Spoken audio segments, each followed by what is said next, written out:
Dans une ville comme Montréal, les édifices ne sont pas seulement des habitations et des lieux de travail ou de commerce. Ils témoignent de notre passé, des personnes et des événements qui ont fait notre histoire et notre société.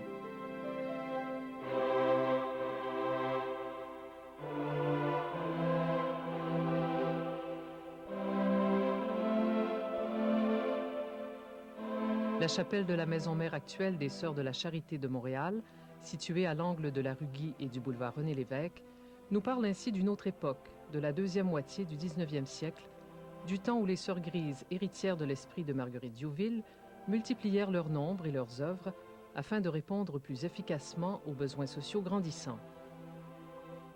La première maison mère des Sœurs Grises était un hôpital, l'Hôpital général de Montréal, dont mère Marguerite Diouville, fondatrice de la communauté, accepta la direction en 1747. Cet hôpital était situé sur la Pointe-à-Calière, dans le Vieux-Montréal. Marguerite Diouville y établit sa résidence et y soigna les plus démunis, les orphelins, les itinérants, les vieillards. Elle s'entoura de femmes qui poursuivirent son œuvre après sa mort en 1771. 72 ans plus tard, en 1843, les religieuses conçoivent le projet de déménager l'hôpital général. Elles en font part aux messieurs de Saint-Sulpice, qui étaient alors les seigneurs propriétaires de l'île de Montréal. Mais il fallut attendre 1861 pour qu'ils acceptent de vendre une pointe de terre située à l'extérieur du Vieux-Montréal. Ce lieu sera connu sous le nom de Mont-Sainte-Croix. Le déménagement s'impose. La population de la ville augmente de plus en plus. Les épidémies et l'insalubrité des logements accroissent le nombre des malades et des démunis. Le port de Montréal se développe rapidement et ses nombreuses constructions encerclent l'hôpital. Il n'est plus possible d'agrandir l'édifice. De plus, les inondations parfois bisannuelles endommagent l'hôpital et compromettent la santé et la sécurité des résidents. À cela s'ajoute le fait que les Sœurs Grises multiplient leurs missions à travers le Canada. Le nombre de femmes qui désirent s'engager dans la communauté augmente. Il faut loger ces femmes et les former. C'est avec grand regret que les sœurs envisagent la perspective de quitter ce lieu rempli de précieux souvenirs. Mais elles se rappellent le désir de leur fondatrice, qui n'a pas légué une maison, mais une œuvre sans frontières, ouverte aux besoins des plus démunis. L'acquisition du terrain ne signifie pas que l'on puisse commencer la construction. Il s'écoulera encore 8 ans avant que l'on rassemble les sommes nécessaires à la réalisation de la première phase de la construction, l'aile de la rue Guy. Le déménagement des religieuses et des malades aura lieu finalement en 1871 et la maison sera complétée graduellement au gré des ressources de l'heure et des libéralités des bienfaiteurs.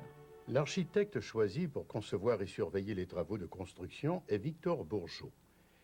Il est l'architecte privilégié par Monseigneur Bourget, évêque de Montréal, pour la construction des églises et des édifices religieux du diocèse. La chapelle est construite durant la seconde phase de développement de la nouvelle maison mère. La façade est représentative des édifices construits par Bourgeot. Elle est parée de pierres grises, extraites du sol même de Montréal. Les portes extérieures sont faites de 2 épaisseurs de chêne blanc, assemblées avec des rivets de bois. On y reconnaît le talent de Bourgeot, qui fit ses débuts comme menuisier sculpteur. Un arc cintré ou à courbure concave enveloppe le dessus du portail. L'utilisation généralisée de l'arc cintré est une caractéristique de l'art néo-roman dont s'inspira Bourgeot. À l'intérieur de la chapelle, les tableaux et les verrières nous racontent des pages d'histoire de la communauté des Sœurs Grises. Les autels et les objets de piété témoignent de la spiritualité de Marguerite Diouville, une spiritualité à l'image de celle des chrétiens de son époque. La première moitié du 19e siècle au Canada français est assombrie par des difficultés économiques, politiques et religieuses. Les ouvriers sont nombreux, le taux de chômage saisonnier augmente et la pauvreté s'accroît. Le gouvernement civil n'assume ni l'éducation, ni la santé, ni l'aide sociale. Les organismes charitables ne suffisent plus. L'échec d'une insurrection nationaliste, réprimée par les autorités militaires et gouvernementales britanniques, a démoralisé le peuple. La population a refusé d'entendre les appels du clergé favorables au gouvernement. Les fidèles s'éloignent de l'Église, la dévotion et la ferveur n'y sont plus. C'est dans ce contexte que Monseigneur Bourget prend la tête du diocèse de Montréal en 1840. Il essaie de répondre aux besoins sociaux grandissants. Il suscite l'établissement de communautés religieuses françaises en terre du Québec. Il invite les jeunes au choix de la vie religieuse. Il multiplie les œuvres de charité et d'éducation et encourage les laïcs à les soutenir financièrement. Sous son mandat, de nombreuses églises, des hôpitaux, des couvents sont construits. L'architecture de ces édifices reflète les courants artistiques de l'époque, marqués par la redécouverte des trésors du passé. Cette chapelle de style néo-roman en est un exemple. L'art roman se développa d'abord en Italie, en France et en Espagne, où la tradition romaine était encore vivace. Il s'exprima surtout dans la construction d'églises et de monastères. Au XIe et XIIe siècle, il s'épanouit à travers toute l'Europe occidentale. L'innovation qu'apporta l'art roman à l'architecture fut l'utilisation systématique d'arcs et de voûtes en pierre ou en briques plus résistantes au feu que les toits de bois antérieurs. Les voûtes permettent de recouvrir des espaces plus vastes en diminuant le nombre de colonnes requises. On retrouve des arcs dans les éléments architecturaux de l'intérieur de la chapelle. Les arcades, les triforiums ou jubés, les autels, les stalles, et même dans la forme des tableaux. Pour les besoins liturgiques et pour faciliter la circulation des fidèles, on a recours à des nefs latérales situées de chaque côté de la nef principale. Le plan classique de la chapelle est en forme de croix latine, avec une abside au fond de la nef centrale et deux absidioles aux extrémités du transept. L'ensemble architectural oriente les regards des fidèles vers l'autel. On compte 970 places assises, dont 526 dans la nef, 430 dans les jubés et 14 dans le chœur. La chapelle est dédiée à l'invention de la Sainte Croix, c'est-à-dire à la découverte de la croix. La croix, en ce XIXe siècle, est présente dans toutes les maisons, parfois même dans toutes les pièces. Elle constitue le symbole par excellence de l'association de Jésus à tous les maux et blessures de ses frères et sœurs en Dieu, mais aussi de l'espérance d'une résurrection, fondement de la religion catholique. Marguerite Diouville entretenait une dévotion particulière à la croix. Elle concrétisa cette dévotion en s'associant à la souffrance et en travaillant à soulager les plus démunis des maux qui les accablaient. Nous trouvons dans cette chapelle un rappel constant de cette dévotion que les sœurs grises conservent dans leurs prières et dans leurs œuvres. On voit dans le tableau titulaire de la chapelle, situé au-dessus du maître-autel, une croix soutenue par des anges qui surplombent la Sainte Famille. Réalisé en 1830, il avait été imaginé par Marguerite Diouville en 1771, 3 mois avant sa mort. Les 4 autres tableaux de l'abside, peints à l'huile et à la cire, ainsi que les 6 vitraux des nefs latérales, présentent des sujets et des éléments reliés à la croix: clous, tenailles, lances, couronnes d'épines, fouets. On note aussi la présence d'une croix sous chaque fenêtre. Elles sont surmontées d'un chandelier que l'on allume lors d'occasions spéciales. La consécration de la chapelle et des autels eut lieu le 3 juillet 1883. En 1890, lors de l'installation du clocher, les colonnes du transept menaçaient de s'écrouler. On fit alors construire une armature constituée de 4 treillis en fer forgé qui reposent sur les colonnes principales. Ces treillis forment des arcades ornées de moulures sculptées ou archivoltes, surmontées du monogramme du Christ et décorées de marguerites à la base et dans les côtés. On trouve également des arcs, cette fois entrelacés et surmontés de colonnettes, dans la balustrade de noyer noir sculpté, le maître-autel et les 2 autels latéraux. Ces autels de marbre blanc de Rutland, au Vermont, furent exécutés par le marbrier sculpteur John O'Brien, d'après les plans de Bourgeot. L'autel de célébration répond aux normes du Concile Vatican II, en permettant aux prêtres de célébrer l'Eucharistie face aux participants. Le dessus est constitué d'une seule pièce de granit. La base de l'autel, le fauteuil du célébrant et l'ambon, où sont faites les lectures de la Bible, ont été construits en bois d'acajou par Roger Lapierre en 1995, selon les plans de l'architecte Maurice Desnoyers. L'année suivante, en 1996, on a déposé les restes de Sainte Marguerite d'Youville sous l'autel de célébration. Marguerite de la Gemmeraie, veuve Diouville, fut la première femme d'origine québécoise nommée Bienheureuse en 1959 et déclarée sainte en 1990. De nombreux visiteurs viennent chaque semaine se recueillir devant cet autel afin de s'inspirer de l'esprit de cette femme, reconnue comme la mère à la charité universelle. Ils sont accueillis du côté est de la chapelle par une statue de marbre de la fondatrice qui les invite à pénétrer dans ce lieu riche d'histoire et de spiritualité. Sous la nef principale, en sous-sol de la chapelle, une crypte recèle les sépultures de quelques supérieurs générales et de religieuses inhumées entre 1876 et 1896. On peut aussi y voir la première châsse dans laquelle Mère Diouville fut déposée après sa mort et le tombeau où ses restes furent emmurés de 1884 à 1959. Marguerite Diouville ne possédait aucune science théologique, mais un grand esprit d'abandon à la volonté de Dieu le Père et à sa providence. C'est avec les yeux du cœur qu'elle a eu l'intuition de cette paternité qui lui fait reconnaître en l'indigent, l'infirme, le malade, l'infidèle, son frère ou sa sœur. Cette dévotion particulière au Père éternel, elle en a fait la dévotion principale de la communauté qui pratique l'entraide à travers toutes ses œuvres. À l'arrière de la chapelle, on peut d'ailleurs admirer un tableau qui représente Mère Diouville enseignant aux pauvres la dévotion au Père éternel. On a voulu représenter cette dévotion en construisant ici, en 1883, à droite du maître-autel, un autel latéral qui honore la gloire du Père. Dans la frise de cet autel sont gravées les premières paroles du Notre Père, Pater Noster qui es in celis. La main créatrice du Père éternel est sculptée dans le panneau de la niche destinée à l'exposition du Saint-Sacrement.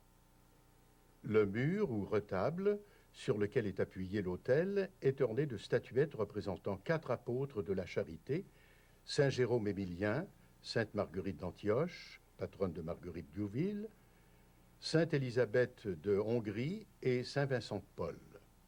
L'autel latéral à gauche du maître-autel est dédié au cœur de Jésus.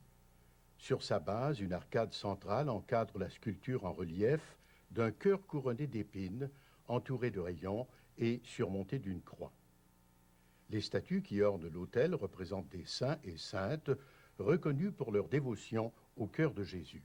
Sainte Gertrude, Marie-Madeleine, Saint François de Sales et Jean l'Évangéliste. Ces éléments nous rappellent que Marguerite Diouville et ses 3 associés se consacrèrent au Sacré-Cœur et prirent l'engagement du service des pauvres le 31 décembre 1737 en présence du père Louis Normand. Ce moment de la fondation de la communauté des Sœurs Grises de Montréal est illustré dans un tableau placé à l'arrière de la chapelle.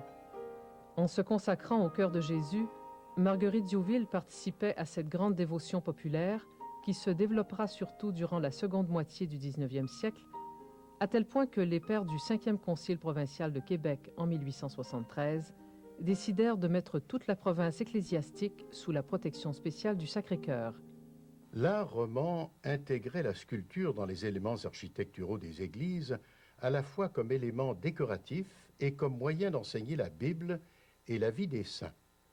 Poursuivant cette tradition, les églises néo-romanes contiennent plusieurs tableaux et statues. On retrouve d'ailleurs le même besoin de visualiser la foi dans les maisons québécoises de l'époque, où les murs s'ornent d'images saintes, de tableaux religieux, de calendriers pieux. On place des statuettes un peu partout dans les bâtiments, dans les jardins et les champs. Les statues que l'on voit ici dans cette chapelle reflètent les dévotions de la communauté et des différents donateurs. Les niches des arcades du maître-autel abritent des statues en marbre de Carrare. Elles représentent des apôtres et piliers de l'Église, Saint Pierre et Saint Paul, et des saints dévots de la croix, dédicaces de cet autel, Saint Jean de la Croix, Saint André, Saint François d'Assise et Saint Paul de la Croix. Sur la porte du tabernacle en bronze doré la sculpture en relief d'un agneau couché sur le livre aux 7 sceaux s'inspire du livre de l'Apocalypse et illustre la victoire totale et définitive du Christ sur les forces du mal. La table du maître-autel est d'une seule pièce et sa base est un bloc solide de 3 mètres de longueur. On y distingue les statues de Jésus enseignant, entourés des 4 évangélistes, Matthieu, Marc, Luc et Jean. Tous les vitraux de la chapelle ont été créés en France dans les années 1878-1879. Au-dessus du maître-autel, le vitrail supérieur montre le Père éternel et le Saint-Esprit sous forme de colombe, tandis que le vitrail inférieur présente le Christ triomphant. De chaque côté du Christ, on observe les images familières de Notre-Dame de Lourdes et de Saint-Joseph. La dévotion à Saint-Joseph remonte au début de la Nouvelle-France. On le priait beaucoup comme patron de la bonne mort. Dans toutes les régions du Québec, un nombre considérable de paroisses prennent alors Saint-Joseph comme patron, et chez les garçons, le vocable de Joseph précédera les prénoms choisis par la famille. À chaque bout du transept, 2 magnifiques rosaces aux couleurs empruntées à Notre-Dame de Paris présentent les monogrammes de Jésus-Christ et de Marie. Formée à la spiritualité sulpicienne, Mère Diouville vivait du culte de Marie. Comme l'ensemble du peuple chrétien de cette époque, elle célébrait joyeusement toutes les fêtes mariales. Cette dévotion est aussi l'une des plus anciennes au pays et elle touchait tous les fidèles. Elle explique l'usage d'ajouter chez les filles le nom de Marie au prénom choisi par les parents et la coutume de porter au cou un scapulaire pour obtenir de la Sainte Vierge une protection particulière. Dans l'architecture soignée des confessionnaux, on reconnaît encore une fois le talent du menuisier sculpteur Victor Bourgeot. Ils sont construits de bois de noyer, tout comme les stalles au fond du chœur, auxquelles on a ajouté du pain blanc. Les membres du clergé prenaient place dans ces stalles durant les célébrations eucharistiques. La crédence, cette petite table où l'on place les objets nécessaires au culte, présente une combinaison des styles Louis XIV et Louis XV. Elle fut sculptée par Louis Quévillon en 1810.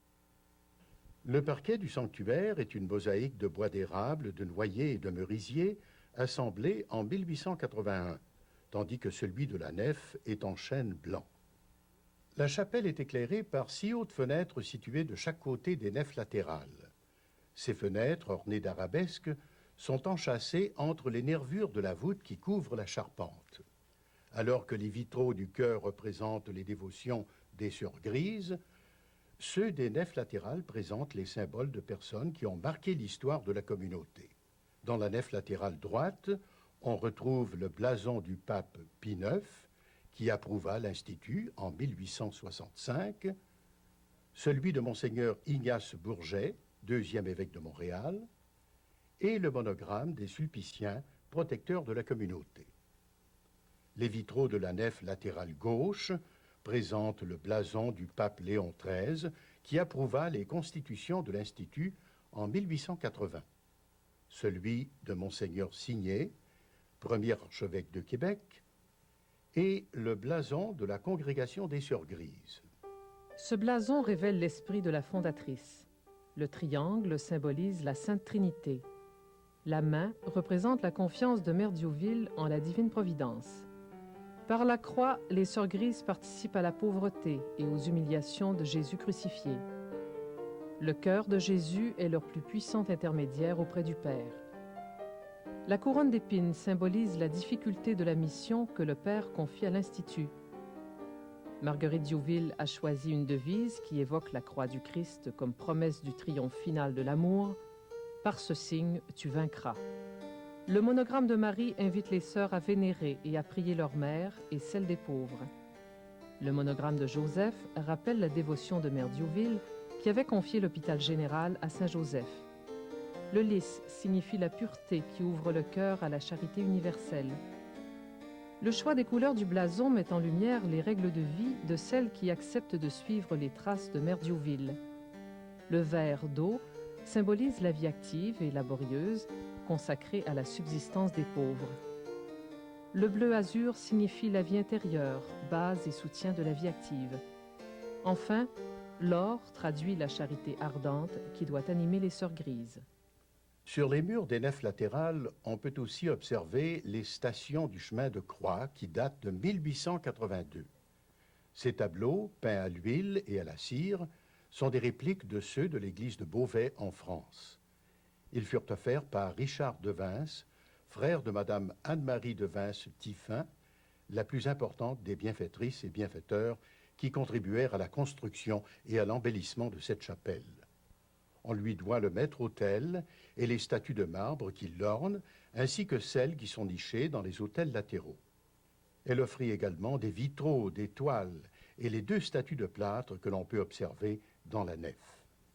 Ces statues, dédiées à Saint Joachim et à Sainte Anne, père et mère de Marie, datent de 1894.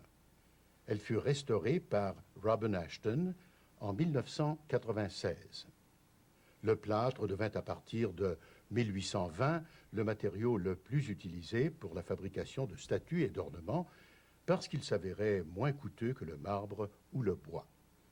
Le style néo-roman utilisé par Bourgeot s'exprime aussi par l'utilisation de galeries ou jubés situés au-dessus des arcades délimitant les nefs latérales.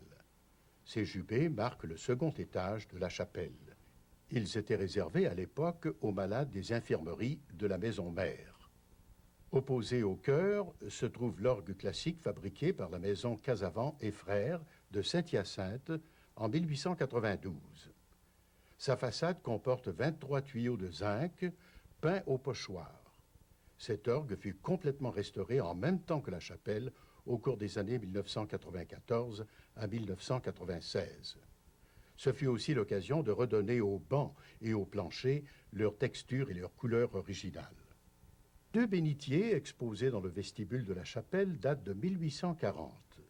En 1872, la chapelle de l'hôpital général de la Pointe-à-Calière fut détruite pour permettre la construction d'une nouvelle rue dans le Vieux-Montréal. Certains objets furent alors entreposés en attendant la construction de la chapelle de la nouvelle maison mère. Parmi ces éléments, on compte aussi les 2 autels des extrémités du transept, dédiés à Saint-Joseph et à Notre-Dame de Pitié. Ils furent construits de bois et de verre cuits au four par des religieuses vers 1857. Elles fabriquèrent également les petits châssis des rotondes.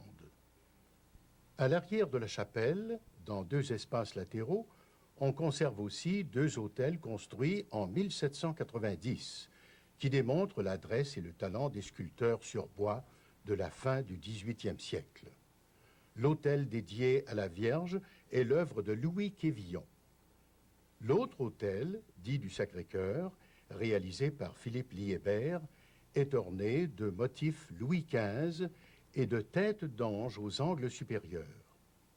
Le motif principal de la base de l'autel présente un cœur enflammé entouré d'une couronne d'épines, symbole propre aux Sœurs Grises. Bien que cette chapelle n'ait jamais été une église paroissiale, on y a toujours accueilli plusieurs visiteurs. Dès sa construction, de nombreux touristes américains et européens venaient visiter la chapelle, considérée comme un des plus beaux édifices religieux de Montréal. Certains Montréalais la choisissaient comme lieu de pèlerinage. D'autres assistaient aux nombreuses fêtes du calendrier traditionnel des Sœurs Grises. La cloche, apportée de Londres en 1790 et transportée ensuite de l'hôpital de la Pointe-à-Calière, appelait les gens à venir partager la prière des religieuses. Le clocher porte les caractéristiques de ceux construits par Bourgeot, bien qu'il ait été réalisé après sa mort en 1888. Sa structure en bois est recouverte de cuivre. Il est constitué d'une double lanterne ajourée, surmontée d'une flèche qui figure parmi les plus hautes de la ville. Toutes les églises du Québec sont dominées par une croix, mais ici, la croix de 3,66 m prend une signification particulière. Elle rappelle le charisme et la dévotion de Sainte Marguerite Diouville, qui a réussi à entraîner à sa suite des centaines de femmes. Cette flamme de fraternité humaine a traversé le temps et l'espace. Les Sœurs Grises continuent aujourd'hui à se dévouer pour soulager la souffrance en Amérique et dans d'autres parties du monde. Toute personne dans le besoin peut trouver auprès des Sœurs Grises le gîte, la soupe le respect et la compréhension. Pour ces héritières de Marguerite Diouville, la promotion humaine et sociale sous toutes ses formes est un rêve qu'elles s'emploient à réaliser chaque jour de leur vie.